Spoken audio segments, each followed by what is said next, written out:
আজকে আমি গেছিলাম দা হরর ক্যাফেতে।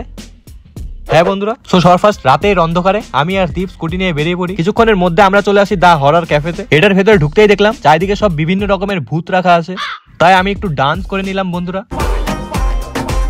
পুরো সেম হচ্ছে তো, এটা ছিল ডান্স, আর এটাকে ডান্সের জন্য দিতে হবে অনেক রকম চান্স। কপাল ভালো দোকানদার এই ডান্সটা দেখেনি, না হলে এই খোপড়ি জুড়েই মারতো। যাই হোক, এরপর আমরা ভেতর ঢুকেই দেখতে পেলাম যে আমরা এখন একটা ডেড বডির ওপরে খাবার খাবো, আর এই ভূতটা দীপকে খুব পছন্দ করেছিল, তাই দীপকে ডাকার জন্য হাত বাড়িয়ে দেয়।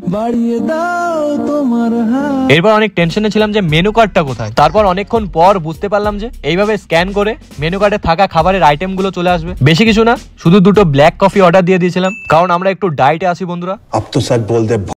আসলে মেনুতে দাম এটারই কম ছিল। যাই হোক, এরপর কফিটা খেলাম, আর এটা টেস্ট ছিল গাইস, পুরোটা খেলে আবার এরকম না হয়ে যায়।